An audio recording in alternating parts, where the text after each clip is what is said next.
നമ്മുടെ മാതാപിതാക്കളോട് പറയേണ്ടത്. പണ്ടൊക്കെ നമ്മുടെ മാതാപിതാക്കളൊക്കെ നമ്മളെ സാറുമാര് തല്ലിക്കഴിഞ്ഞാലും ഒന്നും മിണ്ടത്തില്ല.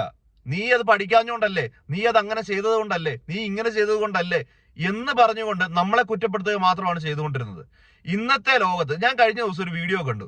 അതിനകത്ത് സാറ് തല്ലാൻ നേരം കുട്ടി എടുത്ത വായിൽ ചോദിക്കുന്നത്, വളരെ ചെറിയൊരു ആൺകുട്ടിയാണ് ചോദിക്കുന്നത്, സാറിന് എന്നെ അങ്ങനെ തല്ലാനൊന്നും പറ്റത്തില്ല, നിയമങ്ങളൊക്കെ ഈ നാട്ടിലുണ്ട് എന്ന്.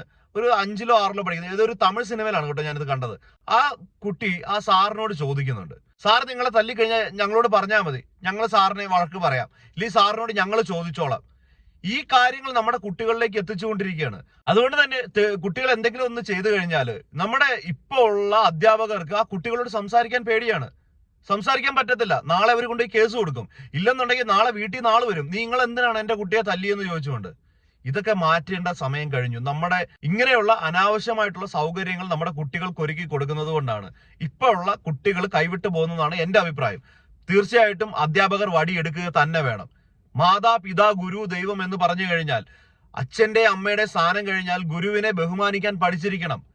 ഗുരു പറയുന്നത് അനുസരിക്കാൻ പഠിച്ചിരിക്കണം. ഗുരു പറയുന്നത് പഠിപ്പിക്കാനായിട്ട്, അത് അവർ പറയുന്ന നല്ല കാര്യങ്ങളാണെന്നും അതിനെ തെറ്റായിട്ട് കാണുന്ന കുട്ടികളെ അനുസരിപ്പിക്കാനായിട്ട് അവർക്ക് അവകാശമുണ്ട് എന്നും നമ്മൾ മാതാപിതാക്കൾ മനസ്സിലാക്കണം. എന്ന് പറഞ്ഞുകൊണ്ട് എല്ലാ കാര്യങ്ങൾക്കും വലിച്ചു വരുത്തലും സാറുമാരെ അല്ല പറയുന്നത്. പണ്ടുള്ള സ്കൂളുകളിൽ പഠിച്ച ആളുകൾക്കറിയാം, ഒരു സാറ് നടന്നു വരുമ്പോ എന്താ പറയുക, അദ്ദേഹത്തിനോടൊരു ബഹുമാനവും പേടിയും എല്ലാം നമുക്കുണ്ടായിരുന്നു. ഇപ്പോഴത്തെ എത്ര കുട്ടികൾക്കുണ്ട്? സാർ അതിലെ പോയി കഴിഞ്ഞാൽ ഇപ്പുറത്ത് നിന്ന് സിഗരറ്റ് വലിച്ചു നിൽക്കുന്ന കുട്ടികളാണ് ഇപ്പോൾ ഉള്ള മിക്ക കുട്ടികളും. കാരണം ചോദ്യം ചെയ്യാൻ പറ്റത്തില്ല. ചോദ്യം ചെയ്തു കഴിഞ്ഞാൽ ആ സാറിനെതിരെ ആയിരിക്കും നാളെ കേസ് കൊടുക്കുന്നത്.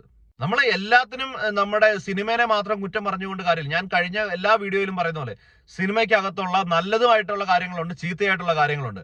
അതിൽ നല്ലതിനെ നമ്മൾ എടുക്കുന്നത് എങ്ങനെയാണോ അതുപോലെ ഇരിക്കും. നല്ലതിനെ എടുക്കുന്നതിന് വേണ്ടിയിട്ട് നമ്മുടെ കുട്ടികളെ പ്രാപ്തരാക്കേണ്ടത് നമ്മൾ മാതാപിതാക്കളുടെ കടമയാണ്. നമ്മൾ ഏതൊരു സാധനത്തിനെ കണ്ടു കഴിയുമ്പോൾ അതിനകത്തെ നല്ലതിനെ വേണോ ചീത്തനെ വേണോ, അല്ലെങ്കിൽ ഇത് തമ്മിൽ മനസ്സിലാക്കാനുള്ള കഴിവ് ഉണ്ടാക്കിയെടുക്കാനായിട്ട് ഈ പറഞ്ഞ അച്ഛനും അമ്മയ്ക്കും സാറിനുമൊക്കെയാണ് കഴിയുന്നത്. ഈ അധ്യാപകർ പറഞ്ഞു കൊടുക്കാൻ സാധിക്കുന്നില്ല, മാതാപിതാക്കൾ പറഞ്ഞു കൊടുക്കാൻ സാധിക്കുന്നില്ല. കുട്ടികൾ എടുത്തതിനെ തെറ്റിനെ മാത്രം കുട്ടികൾ ഇങ്ങനെ എടുത്തു എന്ന് പറഞ്ഞിട്ട് കാര്യമില്ല. അവർക്ക് ആ ഇത് തിരിച്ചറിയാനുള്ള ഒരു പ്രാപ്തിയാക്കി കൊടുക്കേണ്ട ആളുകളാണ് നമ്മൾ. പക്ഷെ നമ്മൾ അവർക്ക് വളം വെച്ച് കൊടുക്കുകയാണ്. നിങ്ങൾ ഇങ്ങനെ നടന്ന ഒരു പ്രശ്നമില്ല, ഇത് ഇങ്ങനെയാണ്, ഇതിങ്ങനെയാണ്, നിങ്ങൾ ഇങ്ങനെ ചെയ്തോളൂ, കുഴപ്പമില്ല, നിങ്ങളെ സാർ തല്ലിയോ, ഞങ്ങൾ ചോദിക്കാനുണ്ട് എന്ന് പറയുന്ന മാതാപിതാക്കളാണ് ഇതിപ്പോ മനസ്സിലാക്കേണ്ടത്. കഴിഞ്ഞ വീഡിയോയിൽ പറഞ്ഞ അതേ കാര്യം തന്നെ ഞാൻ വീണ്ടും പറയാണ്. നമ്മുടെ ഇപ്പോഴത്തെ ഒരു സാഹചര്യത്തിൽ ആൺകുട്ടികളെയാണ് കൂടുതൽ കെയർ കൊടുത്ത് കൂടുതലായിട്ട് ശ്രദ്ധിക്കേണ്ടത്.